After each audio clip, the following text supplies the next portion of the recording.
On today's episode, we are looking at the finances of a 35-year-old lady. She is a professional nurse. She says she's in so much debt, she's even considering changing bank accounts and abandoning her debt payments. If you're new here, hi, welcome. My name is Itumeleng. I'm a qualified management accountant, and on this channel, I help ordinary people like you learn how to start saving money, get out of debt, invest, and ultimately build wealth. If that is something you're interested in, please do subscribe and become a part of our growing, rich family. All right, now let us get into the finances of our sister Ness. Her net income is 26,500 rands.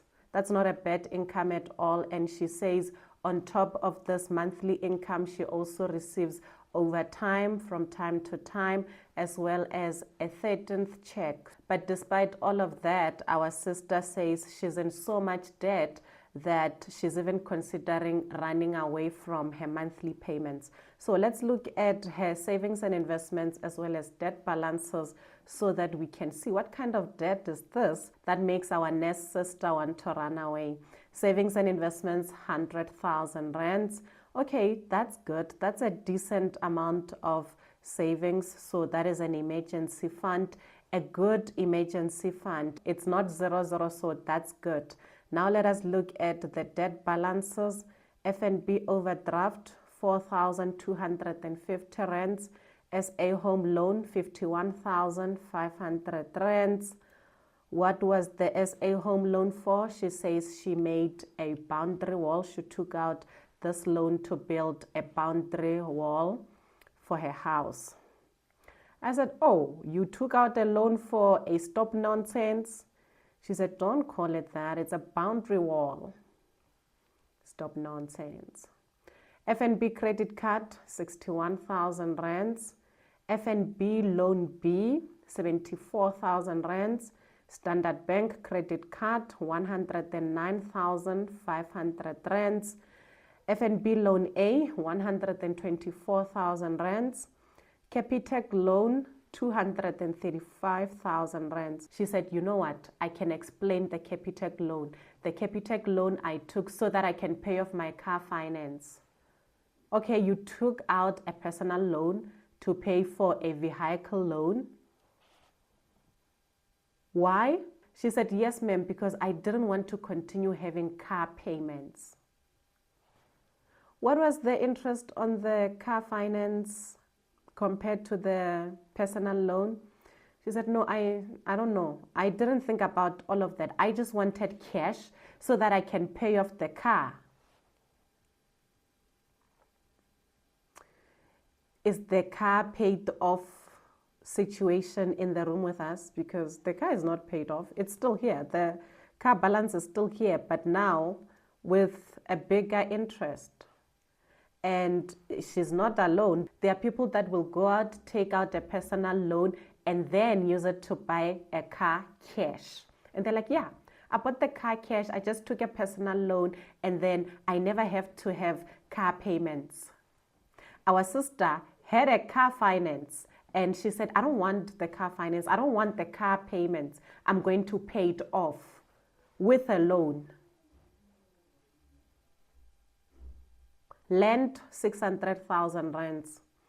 What is this land? She said, you know what, ma'am, how I got the land was the same way I got all these credit cards and all these personal loans. Every time I go to the bank, they tell me you qualify for something. You qualify for a credit card. You qualify for a personal loan. And I took them, and I don't really remember what I used the credit cards and a lot of the loans for. And with the land, someone at the bank said, for someone your age, you should really have assets, so take out this loan that you qualify for and go buy land, go buy property. And I went on, I bought this land. And you bought the land. What is on this land? Tell me at least there are 2 chickens on this land. She said, no, there's nothing on this land yet, but in the future I want to build rental units. It's just that currently with everything going on, with me not even being able to pay some of the debts, there's nothing I can do. I cannot take out more debt to build the rental units, and also I have nothing left to be able to start building. Okay, first of all, the land must just return back to its rightful owners. Take the land back. There was no reason. There was no reason to buy land to begin with. Just because someone at the bank, I don't know which bank is this, someone at the bank just says, oh, you qualify for 600,000 rands, so take it and go buy land. Why don't you ask them, where is your own land? We are going to take back the land because this is a lot of debt. In total, her debt, including this land that does not have one chicken, is 1,259,000 rands. For a 26,000 salary, it will not fly. Okay, so let's go back to the other loans. The Capitec loan was for the car. The land was for so that, because of your age, someone at the bank told you to buy land. What about all these credit cards and other loans? What did you do? She said, ma'am, honestly, I just took the loans because, it's what was offered to me. And I don't remember. I really don't remember. I can't tell you what I did with this money.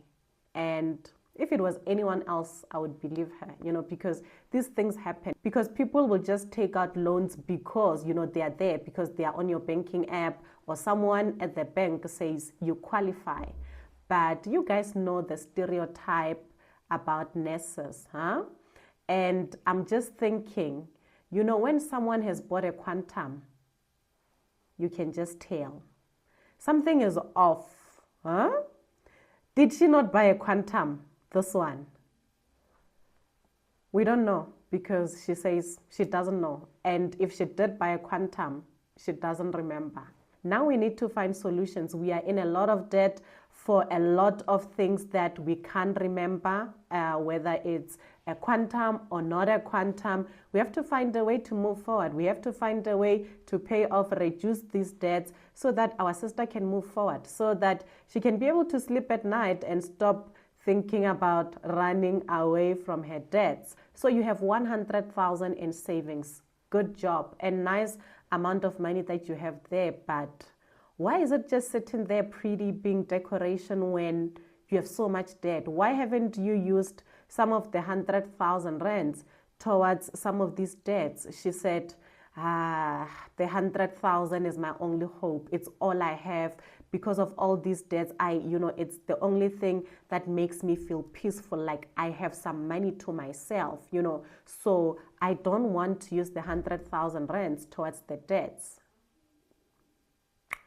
I understand that. I understand the false comfort, the false money, because at this point, with all these debts, the quantum debts, and the land that we are not utilizing, holding on to that 100,000 rands can feel like this is the one thing I'm doing right. Yes, I'm in a lot of debt, but I also have 100,000 rands. However, time is up for that 100,000 rands. We will have to start using some of the 100,000 rands to actually work towards financial peace, to work towards paying off some of these debts so that you can be able to truly start building. Because at this point, you'll just hold on to the 100,000 rands. You have an emergency, it runs out, and then you are at a place where you are not able to continue to build, So we are going to leave her with just 20,000 rands on the savings. That is enough for her emergencies. Her income is 26,000 rands. So 20,000 rands should be able to cover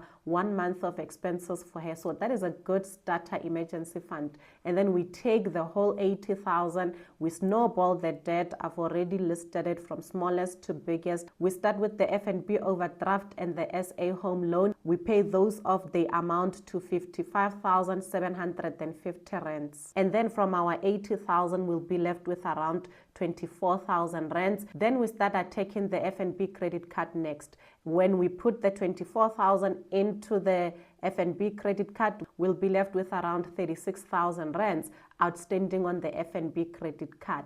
Immediately, that gives you some peace of mind. That gives you some breathing room. You realize that you don't have to run away from the quantum debts. You can just face them head on like a big girl, Then FNB overdraft and the SA home loan for the stop nonsense, they will be done in 1 month, and you continue to have a little bit of an emergency fund with the 20,000 rands. Then going forward, you will be able to have a lot of flexibility to at least make minimum payments on all the debts. And when we have extra money from the overtime, from the 13th check, we are going to continue aggressively paying off the debt. And that does not include the land, because the land has got to go. You can even take it back to the person at the bank that said, for someone your age, you should have land, and say, I think you should take the land because you are also an old person. So the 80,000 rands is really going to go a long way in reducing some of this debt. And the land being gone is also going to open up a lot of breathing room. Now let's see her monthly expenses. It starts with the land. The house that she stays in is paid off. She bought a stand and she built all cash. So that's good. So at least there are no housing costs for her. She really worked in that regard. She just has this land that she must take back. Land is 6,000 rands. Water and electricity, 1,000 rands. Groceries, 2,000 rands. Transport for when she's not using her car, 400 rands. Petrol, 1,200 rands. Tuition fee, 1,000 rands. She says she's furthering her studies. Funeral cover, 184 rands. Life cover, 337 rands. Bank charges, 500 rands. Wi-Fi, 500 rands. FNB credit card, 00. So the FNB credit card is one of those debts that she stopped paying. So currently she's not paying anything towards the FNB credit card. But remember, we are going to put some of the 80,000 rands towards the FNB credit card. So it will be included. She'll be able to continue to make payments and even make extra payments towards the FNB credit card. FNB loan 1, 4,600 rands. FNB loan 2, 2,800 rands. Standard Bank credit card, she's not paying anything. And then the SA home loan for the stop nonsense, 1,300 rands. In total, her monthly expenses are 21,821 rands. So that's not bad, because it leaves her with a surplus of around 4,600 rands. But that was false money. That was fake surplus, because it was due to not paying her FNB and Standard Bank credit cards. But the FNB credit card has been sorted for now. So now we need to start making payments towards the Standard Bank credit card. Anything that we can put towards the credit card will really go a long way compared to just ignoring it. Remember, the SA home loan is going to be paid off with the 80,000 rands. So the 1,300 rands from the SA home loan immediately can go towards the Standard Bank credit card. So now the 4,600 rands surplus will be after making payments on all our debt. And then what we are going to do with the 4,600 rands is take 1,000 rands, continue to build the emergency fund to build on the 20,000 rands that we have, until you get back to your 100,000 rands. And then the 3,600 rands we are going to pay extra towards the debt. We are going to continue where we left off with our debt snowball. And when you receive some overtime money and you get your 13th check, you just continue to pay off the debt and put a little bit towards increasing the emergency fund. And that's literally all it takes to be able to get out of this hole. And what is really important is going to be staying off the banking apps, stay off the banking people, because you say, when someone says take this, you take it. When a message pops up on your app and say you qualify for a loan, you take it, and then you buy a quantum. And then you say you don't know what you bought. So it's really doable for her to get out of debt and start building real wealth, especially if we can get to a place where the land is out of the way. That 6,000 rands will be able to build you wealth that does not stress you. So we're going to get the land out of the way, and that is going to even increase the amount of money that we can put towards our debts and savings. And eventually we get to a place where we can invest. And if property, if land now is really something that you really want, not just because, someone at the bank wants you to take it out so they can get commission. If it's something that you really want to invest in, you can always do so down the line when it makes sense. That is it for our next sister. Please let me know your thoughts on her finances in the comments. Any words of encouragement, any comments on her finances? Do you think she bought a quantum? If not, then what? If you found value in this episode, please like it. It really goes a long way in growing my channel. Subscribe if you haven't already. I will see you guys in the next video. Until then, I hope you have a rich day.